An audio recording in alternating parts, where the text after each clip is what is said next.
नमस्कार दोस्तों। Doctor mark एक प्रसिद्ध कैंसर स्पेशलिस्ट थे।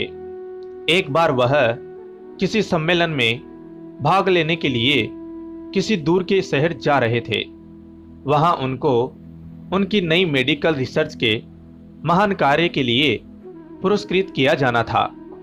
वे बड़े उत्साहित थे और जल्दी से जल्दी वहां पहुंचना चाहते थे। उन्होंने इस शोध के लिए बहुत मेहनत की थी। बड़ा उतावलापन था उनका उस पुरस्कार को पाने के लिए। उड़ने के लगभग 2 घंटे बाद उनके जहाज में तकनीकी खराबी आ गई, जिसके कारण उनके हवाई जहाज को आपातकालीन लैंडिंग करनी पड़ी। डॉक्टर मार्क को लगा कि वह अपने सम्मेलन में सही समय पर नहीं पहुंच पाएंगे, इसलिए उन्होंने स्थानीय कर्मचारियों से रास्ता पता किया और एक टैक्सी कर ली सम्मेलन वाले शहर जाने के लिए। उनको पता था कि अगली फ्लाइट 10 घंटे बाद है। टैक्सी तो मिली, लेकिन ड्राइवर के बिना, इसलिए उन्होंने स्वयं ही टैक्सी चलाने का निर्णय लिया। जैसे ही उन्होंने यात्रा शुरू की, कुछ देर बाद ही बहुत तेज आंधी तूफान शुरू हो गया। रास्ता लगभग दिखना बंद सा हो गया था। इस आपाधापी में वे गलत रास्ते की ओर मुड़ गए। लगभग 2 घंटे भटकने के बाद उनको समझ आ गया कि वे रास्ता भटक गए हैं। थक तो वे गए ही थे, भूख भी उन्हें बहुत जोर से लग गई थी। उस सुनसान सड़क पर भोजन की तलाश में वे गाड़ी इधर उधर चलाने लगे। कुछ दूरी पर उनको एक झोंपड़ी दिखी। झोंपड़ी के बिल्कुल नजदीक उन्होंने अपनी गाड़ी रोकी। परेशान से होकर गाड़ी से उतरे और उस छोटे से घर का दरवाजा खटखटाया। एक स्त्री ने दरवाजा खोला। डॉक्टर मार्क ने उन्हें अपनी स्थिति बताई और एक फोन करने की इजाजत मांगी। उस स्त्री ने बताया कि उसके यहाँ फोन नहीं है। फिर भी उसने उनसे कहा कि आप अंदर आइए और चाय पीजिए। मौसम थोड़ा ठीक हो जाने पर आगे चले जाना। भूखे, भीगे और थके हुए डॉक्टर मार्क ने तुरंत हामी भर दी। उस औरत ने उन्हें बिठाया, बड़े सम्मान के साथ चाय दी व कुछ खाने को दिया। साथ ही उसने कहा कि आइए, खाने से पहले भगवान से प्रार्थना करें और उनका धन्यवाद कर दे। डॉक्टर मार्क उस स्त्री की बात सुनकर मुस्कुरा दिए और बोले कि मैं इन बातों पर विश्वास नहीं करता, मैं मेहनत पर विश्वास करता हूं।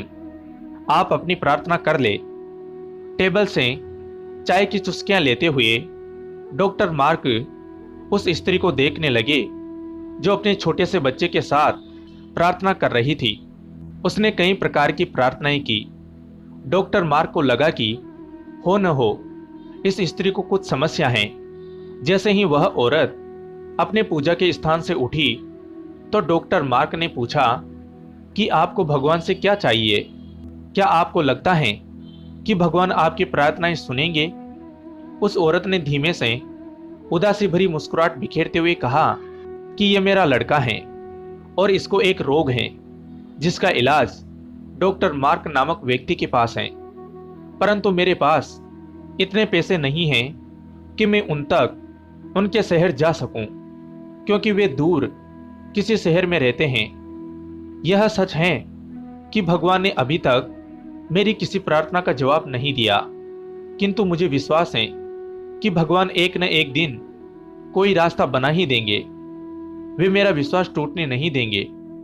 वे अवश्य ही मेरे बच्चे का इलाज डॉक्टर मार्क से करवाकर इसे स्वस्थ कर देंगे। डॉक्टर मार्क तो सन्न रह गए। वे कुछ पल बोल ही नहीं पाए। आंखों में आंसू लिए धीरे से बोले, भगवान बहुत महान हैं। उन्हें सारा घटनाक्रम याद आने लगा। कैसे उन्हें सम्मेलन में जाना था, कैसे उनके जहाज को इस अनजान शहर में आपातकालीन लैंडिंग करनी पड़ी, कैसे टैक्सी के लिए ड्राइवर नहीं मिला और वे तूफान की वजह से रास्ता भटक गए और यहां आ गए। वे समझ गए कि यह सब इसलिए नहीं हुआ कि भगवान को केवल इस औरत की प्रार्थना का उत्तर देना था, बल्कि भगवान उन्हें भी एक मौका देना चाहते थे कि वे भौतिक जीवन में धन कमाने, प्रतिष्ठा कमाने इत्यादि से ऊपर उठे और असहाय लोगों की सहायता करें। वे समझ गए कि भगवान चाहते हैं कि मैं उन लोगों का इलाज करूं जिनके पास धन तो नहीं है, किंतु जिन्हें भगवान पर विश्वास है। जय भोलेनाथ की। तो दोस्तों, कहानी सुनकर आपको कैसा लगा कमेंट करके ज़रूर बताएं। वीडियो को लाइक करें, चैनल को सब्सक्राइब कर घंटी को ज़रूर दबाएं। कहानी को अंत तक सुनने के लिए धन्यवाद दोस्तों। फिर मिलूंगा एक नई कहानी के साथ। जय हिंद, जय भारत।